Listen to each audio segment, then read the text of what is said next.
The first sound was not the expected brutal crash of a battering ram against steel. It was something far more intimate, more organic. A sound of tearing sinew, of splintering birchwood under immense, focused pressure, like a heavy thigh bone snapping in the dead quiet of a winter forest. Alexei Borisovich Volkov, a pair of inexpensive reading glasses perched on the bridge of his nose, looked up from a well-worn page of Bulgakov's The Master and Margarita. The familiar, comforting prose, the dance of good and evil on the moonlit stones of Moscow, vanished from his mind, replaced by a single, cold spike of pure, crystalline adrenaline. The sound had come from his front door. He lived on the fourth floor of a tired, gray Stalin-era apartment block in Moscow's Sheryomushki district. A concrete behemoth that perpetually exhaled the faint, institutional scent of boiled cabbage, damp wool, and the cheap, acrid tobacco of his neighbor, Nikolai. The wind, a bitter February gust sweeping down from the north, rattled the loose pane in his kitchen window, a sound he usually found comforting in its familiarity, a reminder of the warmth inside. But tonight, it sounded like a warning. In this building, life followed a set of unwritten, deeply ingrained rules. No one splintered a door. They buzzed from the grotty, graffiti-scarred intercom downstairs, their voice a tinny squawk of static and indifference that barely rose above the street noise. Or they called on the phone, their numbers showing up as unknown, a casual, everyday sort of menace. This was different. This was a violation not just of social contract, but of the building's weary physics. This was an act of terrible, deliberate force. Before his academic mind, trained to catalog and analyze, could fully process the anomaly, the sound came again. This time, it was not a crack, but a concussive, full-bodied boom that vibrated through the worn parquet floorboards and rattled the glass in the cheap wooden frames on the wall. The photos inside trembled as if in fear. His wife, Lena, squinting into a brilliant Crimean sun on a holiday they could no longer afford. Their 7-year-old daughter, Anya, beaming with a gap-toothed grin, her 2 front teeth sacrificed to the tooth fairy. The 3 of them together by a lake near their old dacha. A single captured moment of fleeting, perfect peace. The door, a slab of solid wood he'd reinforced himself with a 2mm steel plate, secured by 3 heavy deadbolts and a hulking Soviet-era crossbar lock designed to defy the most determined burglar, exploded inwards. It didn't swing open. It was annihilated, ripped from its very hinges in a violent shower of plaster dust, splinters, and concrete grit. A maelstrom of black flooded the small, cramped hallway. They were not men so much as extensions of their equipment. Bulky, inhuman figures clad in matte black tactical gear, their forms distorted by ceramic plate carriers and magazine pouches. Their faces, hidden behind the impassive, insectoid visors of matte black Alton helmets, were unknowable, alien. They moved with a predatory economy of motion, a silent, disciplined violence that was more terrifying than any war cry. They were a tide of obsidian and steel, flowing into the apartment, each man taking a pre-assigned position, clearing the tiny space with the practiced efficiency of 1,000 rehearsals. The air thickened instantly, charged with the scent of the cold February night, the sharp chemical tang of cordite from the breaching charge, and the faint, metallic smell of oiled steel from their weaponry. They carried AK-12M assault rifles held low and steady, their Cobra EKP-8 18 red dot sights scanning, their presence sucking all the warmth and life from the room. One of them, his rifle's muzzle break a menacing, multi-slotted snout, pointed a gloved finger at Alexei. No words were spoken, none were needed. In the silent, unambiguous language of the state, the gesture was an accusation, A sentence and a verdict all rolled into one. Alexei felt the blood drain from his face, a cold tide receding to some deep, panicked core. His hands, which moments ago had been tracing the elegant prose of a master, were now raised instinctively, palms out, a useless primate gesture of surrender. The worn paperback of Bulgakov slipped from his numb fingers and fell to the floor with a soft, pathetic thud. Its pages splayed open like a broken wing. He heard Lena's sharp, terrified gasp from the kitchen, followed by the percussive clatter of a ceramic mug, her favorite with the blue flowers, shattering on the cheap linoleum floor. Then Anya's sleepy voice from the bedroom, small and confused, a sound that pierced him more deeply than any bullet could. "Mama, Papa, what was that noise?" A new figure stepped through the breached doorway, a stark contrast to the tactical wraiths.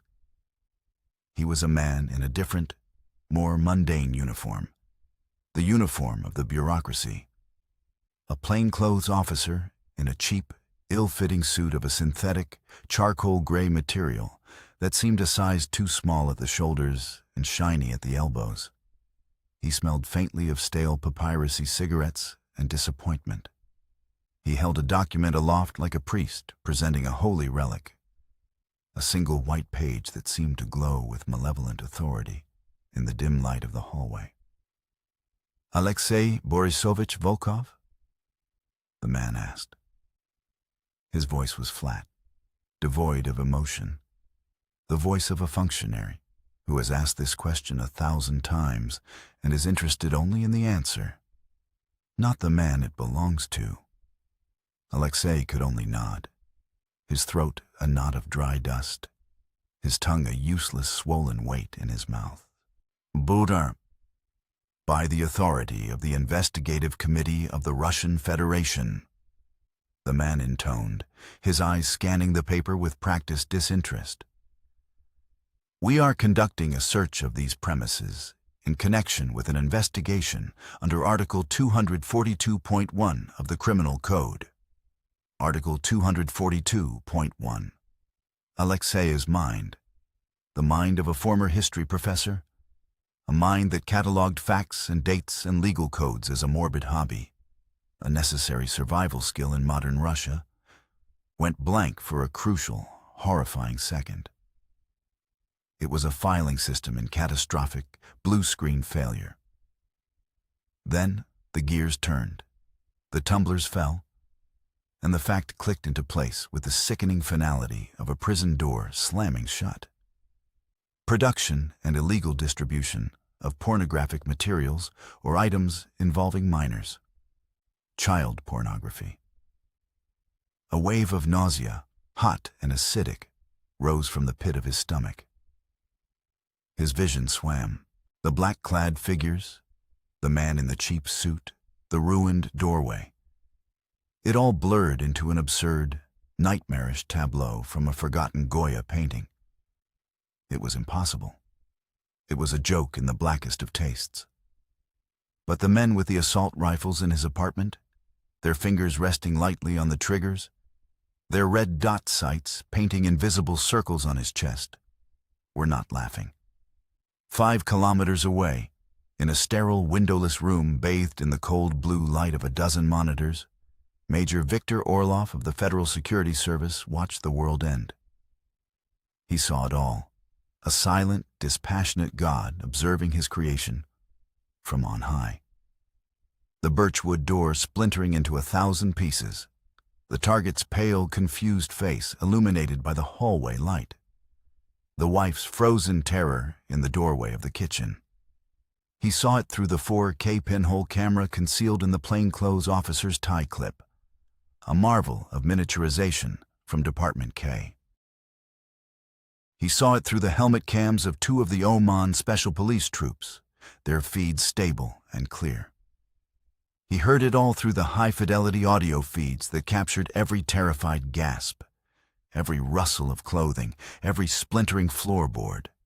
The audio transmitted over a secure, frequency-hopping channel in the 1.8 gigahertz band. Victor took a slow sip of his lukewarm black tea from a chipped porcelain mug that said, "World's Best Dad" in faded Cyrillic letters. He felt nothing. Or rather, he felt the quiet, professional satisfaction of a master craftsman inspecting a finished piece. This was the harvest. The long, patient months of cultivation, of seeding and watering and waiting, were now bearing their bitter, perfect fruit. The plan was entering its final, irreversible phase. The file on Alexei Volkov, designation Civ, had landed on his vast, empty desk 3 months prior. It was thin, as they often were at the beginning. The subject was not a spy for MI6, not an Islamist terrorist from the Caucasus, not an oligarch with a private army. He was, in the cold, dispassionate calculus of the service, something far more irritating. An honest man with a conscience and a growing audience. His blog, The Moscow Civ, was a masterpiece of infuriating subtlety. It had become a digital samizdat, a gathering point for the disgruntled, the disenfranchised, and the dangerously well-informed. Volkov didn't call for revolution. He was far too intelligent for such a crude, easily prosecutable approach. He didn't write inflammatory editorials. He simply posted documents. Scanned procurement contracts from the Voronezh regional government showing impossibly inflated prices for hospital beds. Leaked internal audits from a state-owned energy conglomerate detailing sweetheart consulting deals for the unqualified sons and daughters of the powerful. He was a meticulous, painstaking collector of inconvenient truths, and he presented them without commentary, allowing the stark, damning facts to speak for themselves in the cold, clear language of numbers and signatures. He was a gadfly, a persistent mosquito buzzing in the ear of the bear, and the state had finally decided to swat him. His latest project, the one that had finally tripped the high-priority wire in the Kremlin, was a deep dive into a series of land deals connected to the construction of the new Siberian Mite 2 natural gas pipeline. The pipeline was a prestige project, a symbol of national power and geopolitical leverage. Volkov, through a source Victor's department had not yet managed to identify, had acquired documents suggesting that vast tracts of land for the pipeline's route had been purchased from newly created shell companies at a fraction of their value, only to be resold to the state at 1,000% markup. Shell companies that, after a dizzying journey through offshore accounts in Cyprus and the British Virgin Islands, were ultimately owned by the 24-year-old nephew of a very senior, very powerful government minister. The story, meticulously documented and cross-referenced, was set to be published in 2 days. It would be a profound embarrassment. And in the Russia that Viktor Orlov served, embarrassment to the powerful was a form of treason. The order had come down from the colonel, a man whose face seemed permanently etched with the gray weariness of state secrets and institutional cynicism. He was old guard, a man who had started his career in the KGB's 5th Directorate, the ideological counterintelligence unit. He saw the internet not as a tool but as a battlefield, and men like Volkov as enemy combatants. "Volkov," the colonel had said, his voice a dry rustle of paper as he slid the thin file across his vast mahogany desk. The only other objects on the desk were a red telephone that never rang and a small framed photo of Felix Dzerzhinsky, the founder of the Cheka. "He is a problem, a loud one." Victor had nodded, waiting. He knew his role was not to speak, but to listen and to understand the unstated. "We cannot make him a martyr," the colonel continued, steepling his long, manicured fingers. "A car accident is too clumsy in Moscow. The traffic is a witness. A sudden heart attack, too suspicious for a healthy 45-year-old. He has a following. The Western press, the BBC, the Americans, They adore men like him. If he vanishes, they will scream. No. The colonel paused, his cold, pale eyes fixing on Victor. This requires a different tool. Not a hammer, but a scalpel. Or perhaps a poison. The colonel had smiled then, a bloodless twitch of his thin lips that did not reach his eyes. We will not destroy his body. We will destroy his name. We will destroy his very soul. We will make him untouchable. We will turn him into a monster, so that no one will ever listen to him again. You will handle the particulars, Major. Department K will provide the technical support. Make it clean. Make it absolute. The particulars. That was Victor's specialty. He was an architect of ruin, a craftsman of character assassination. His weapon was not the polonium-210 in the teapot or the Novichok-laced doorknob. His weapon was the digital ghost, the fabricated reality, the lie so perfectly constructed, so buttressed with corroborating evidence, that it became more real than the truth. His field of battle was the invisible world of bits and bytes, of fiber optic cables snaking beneath the city and encrypted signals bouncing off satellites. And the poison he was about to administer was the most toxic in the modern arsenal. The first phase was Otsenka, the assessment. For 2 weeks, a gray Lada Priora, indistinguishable from a million others in the city, was parked 200 meters down the street from Volkov's apartment block. It looked mundane, but inside it was a mobile signals intelligence post packed with millions of rubles worth of equipment. Inside, 2 bored-looking technicians from the 16th Directorate, the Electronic Surveillance Unit, monitored every packet of data that flowed in and out of the building's internet backbone. They listened on the 2.4 and 5 gigahertz bands, capturing Wi-Fi traffic. They used a passive GSM interceptor, a briefcase-sized device that mimicked a cell tower, to log mobile phone metadata. They mapped Volkov's digital life with excruciating detail. They knew he read Novaya Gazeta and Meduza every morning, that he used a moderately secure commercial VPN based in Switzerland for his sensitive work, but a less secure free one for streaming English Premier League football matches. They knew he used a 3-year-old MacBook Pro with an outdated OS version and an iPhone 8. They knew his passwords for his social media, his bank, his email, all harvested through sophisticated man-in-the-middle attacks at the ISP level. A simple matter when the state is the ISP. They had a complete schematic of his digital soul. Victor, meanwhile, oversaw the physical surveillance. He sat for hours in a nondescript Hyundai Solaris, watching Volkov take his daughter, Anya, to the Gorky Park carousel. He watched him kneel down to tie her shoelace, his movements patient and gentle. He watched him buy her a ridiculously overpriced cone of pink ice cream, and watched the genuine, uncomplicated love in the man's eyes as she smeared it all over her face. It was a necessary, if distasteful, part of the process.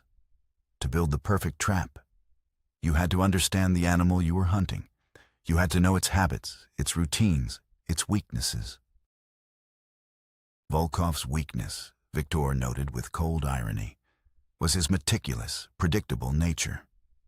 He woke at 6:30. He wrote from 7 until noon. He ate a simple lunch of soup and black bread with his wife. He was a man of habits, and habits were vulnerabilities.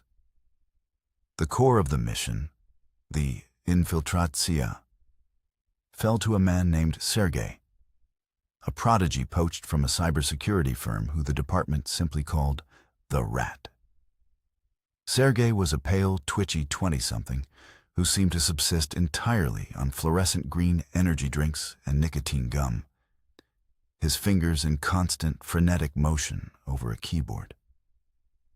He saw the world not as people and places, but as systems to be cracked, firewalls to be breached, puzzles to be solved. Morality was an inefficient variable he had long since discarded. The target's operational security is decent, for a civilian, but not state level. Sergei had explained, his fingers dancing across a keyboard, bringing up diagrams of Volkov's home network on a large screen in their operations room. The air in the room was thick with the hum of servers and the smell of ozone. He uses good end-to-end encryption on his blog server. He uses Signal for his communications with sources. A simple phishing email won't work. He's too smart to click on a random link from a stranger. So we don't send a random link, Victor had replied, his eyes fixed on the screen.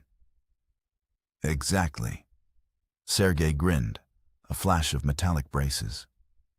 We send him the one link in the world he has to click. The plan was elegant in its cruelty. They would weaponize Volkov's own investigation against him.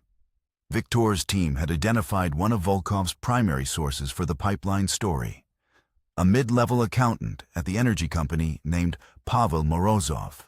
Pavel was a nervous, principled man who communicated with Volkov using proton mail, an encrypted email service.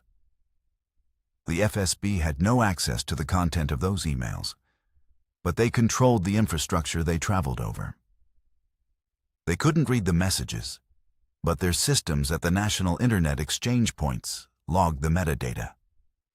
They knew when they were sent and to whom. Using their surveillance data, they crafted a perfect social engineering attack. They registered a domain name that was a single character off from Pavel's email provider, pr0tonmail.com instead of protonmail.com, a 0 instead of an O, indistinguishable to a quick, excited glance.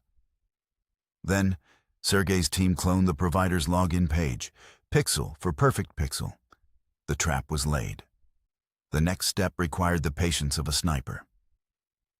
They waited for Pavel to send a legitimate email to Volkov. 3 days later, at 11:42 p.m., the system flagged it.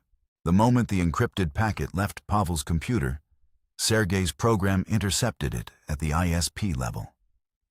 They couldn't decrypt it, but that didn't matter. They simply held it in a buffer, preventing its delivery. Then, they launched their attack. From a compromised server in Malaysia, they sent Volkov an email spoofed to appear as if it came from Pavel's real address. The subject line was crafted for maximum urgency. They know. Urgent documents. Download now. The body of the email was short, written in a panicked tone they had synthesized from Pavel's previous non-encrypted communications they had harvested. Alexei, I think my security is compromised. They've been asking questions. I have to send you the final proof now. It's the smoking gun, the direct wire transfer records with the minister's name. I uploaded it to a secure host. Get it before they take it down. And there it was. The link to their cloned website. In the operations room, Victor and Sergei watched a live feed of Volkov's screen, captured through a separate, pre-existing vulnerability in his MacBook's graphic driver, a 0-day exploit they had purchased from a shadowy Israeli firm for $250,000. They saw his cursor hover over the link. He's hesitating, Sergei whispered, chewing his gum furiously. He's checking the sender's header information. The spoof is good, but he's smart, Victor said, his voice calm, betraying no emotion. But he's also a journalist on the edge of a career-making story. Greed and ego. They trump caution every time. He wants it to be real. On the screen, Volkov's cursor moved away, then back. He was torn. The promise of the smoking gun was an irresistible lure. The fabricated urgency was working, fraying his discipline. After what felt like an eternity, but was in reality only 17 seconds, they saw the cursor icon change to a pointing hand. A click, a wave of palpable relief washed over Sergei. We're in, he breathed. a bead of sweat tracing a path down his temple. The cloned login page appeared on Volkov's screen. It looked perfect. He typed in his username and password. The moment he hit enter, their server captured his credentials. But that was just the appetizer. The page then displayed a fake error message. Error 503. Service temporarily unavailable. Please try again later. It was designed to frustrate him, to make him think the service was simply down, not that he had just handed over the keys to his digital kingdom. But in the background, the real work had begun. The login attempt had triggered the download of a tiny, malicious payload. A custom-built rootkit, codenamed Spectre, less than 50 kilobytes in size, that slipped past his antivirus software like a ghost through a wall. It gave Sergei complete, invisible administrative control of Volkov's machine. He was now a god on that MacBook Pro. He could see every file, log every keystroke, turn on the webcam and microphone without the green indicator light ever illuminating. For the next 48 hours, they simply watched. They did nothing but confirm the stability of their access and map the directory structure of his hard drive. Patience was paramount. The next phase was the zakladka, the plant. This was the most delicate part of the operation, Sergei's magnum opus. Simply downloading a folder of illicit material was amateurish. Any decent forensic analysis would show the files were recently created, with network logs pointing to the download. The defense would be simple and plausible. I was hacked. The files were put there. Sergei's method was far more sophisticated. He wouldn't be downloading anything. The material, a curated package of 200 images and a dozen video files, sourced by a different FSB department from the darkest corners of the internet, was already on a partitioned, encrypted section of the Spectre rootkit itself. He was going to inject it directly into the hard drive's file system, deep into the unallocated space, and then rewrite the drive's master file table to create the illusion that the files had been there for months, accessed regularly. It was the digital equivalent of building a brick wall and then artificially aging it with chemicals and tools to look a century old. The package is ready, Sergei announced, turning to Victor. Timestamp manipulation scripts are compiled and tested. Proceed, Victor said, his voice a low monotone. On his own terminal, Sergei began typing a series of commands, his fingers a blur. This was pure command line work, a surgical procedure conducted in a language of symbols and text. First, I'm creating a hidden, encrypted container using a modified VeraCrypt algorithm, Sergei narrated, more for his own benefit than Victor's. The container will be written to a block of sectors on the hard drive that the operating system has marked as free space. To the OS, this space is empty, but it will hold our little present. Victor watched the progress bar fill on a diagnostic screen. Now, the fun part, Sergei said, a flicker of genuine, boyish excitement in his voice. Timestamp manipulation. The APFS file system logs 3 timestamps for every file: date created, date modified, and date last opened. We are going to backdate them. I'm setting the creation date for all files to random points over the last 8 months. The modification and last open dates will also be randomized, creating a plausible history of use. It will look like he has been curating this collection for a long time. He executed another script. Lines of code scrolled past, a digital waterfall of pure malice. But the master stroke is the journal, Sergei continued, leaning closer to his screen. Modern file systems keep a journal, a log of all changes made to the drive's structure. A standard deletion or creation of a file leaves a trace in this journal. A good forensic investigator would find the anomaly. So, I am not going to write to the journal in the normal way. I'm using a kernel-level driver from our rootkit to access the raw disk and manually insert fake journal entries that correspond to our backdated files. We are not just hiding the files. We are forging the hard drive's autobiography. We are making the computer itself a liar. It will testify against him. He gave the folder a generic, plausible name, archive_2021. He placed it deep within a nested series of folders, inside a system library cache that a normal user would never look at. /users /avolkov /library /caches /com.apple.metadata.mds/. The plant is complete, Sergei announced, leaning back and cracking his knuckles. The files are on the target's machine. They are invisible to him. They are time-stamped to look old. And the computer's own logs will confirm their history. It is a work of art. The final step was the trigger. Leaving the files dormant wasn't enough. They needed to create a record of Volkov accessing them recently. This would be the probable cause for the search warrant. Now we make him open the box, Victor said. Sergei nodded. He activated another feature of the Spectre rootkit. It was a simple script that would run the next time Volkov opened his web browser. The script would, in the background and without any visual indication, navigate to the hidden folder and open several of the image files in a hidden, sandboxed process.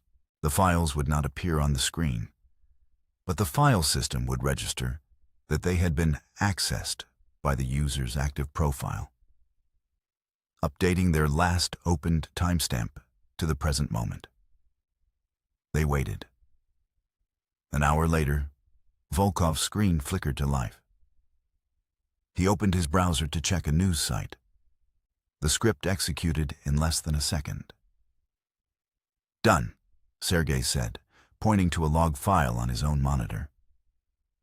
It showed the access timestamps on 3 of the illicit image files had been updated to the current time and date. The trap is sprung. Within the hour, Victor had the log file, stripped of any evidence of their intrusion and packaged as an anonymous tip from a supposed internet watchdog group delivered to a trusted contact at the investigative committee. The warrant was signed by a compliant judge before lunchtime. The Oman team was mobilized. Everything was set in motion. Now, watching the raid on the monitors, Victor felt the familiar, cold detachment settle over him. He watched the forensics officer, a man who knew exactly what he was looking for and where to find it, march directly to Volkov's small desk. He saw him pick up the MacBook Pro as if it were a venomous snake. "We will need your password, Alexei Borisovich," the officer said, his voice carrying clearly over the audio feed. Volkov, his face a mask of disbelief, shook his head. "I won't. I don't know what this is about. You have no right. I demand to see my lawyer." The officer sighed and gave a barely perceptible nod to one of the hulking Oman troopers. The trooper took a half-step toward Lena, who was now sobbing quietly, held in the corner of the room by another officer. He didn't touch her. He just stood there, a mountain of black armor, his presence an unspoken threat. The message was clear. Volkov's jaw tightened. He recited the password, his voice a ragged whisper. The forensics officer booted up the laptop. He ran a pre-packaged search program, a proprietary FSB tool called GROM7. Victor knew the program was a piece of theater. It was designed to find the hidden folder, based on file signatures he had been given beforehand. For a few minutes, the officer pretended to conduct a thorough search. Then, the performance began.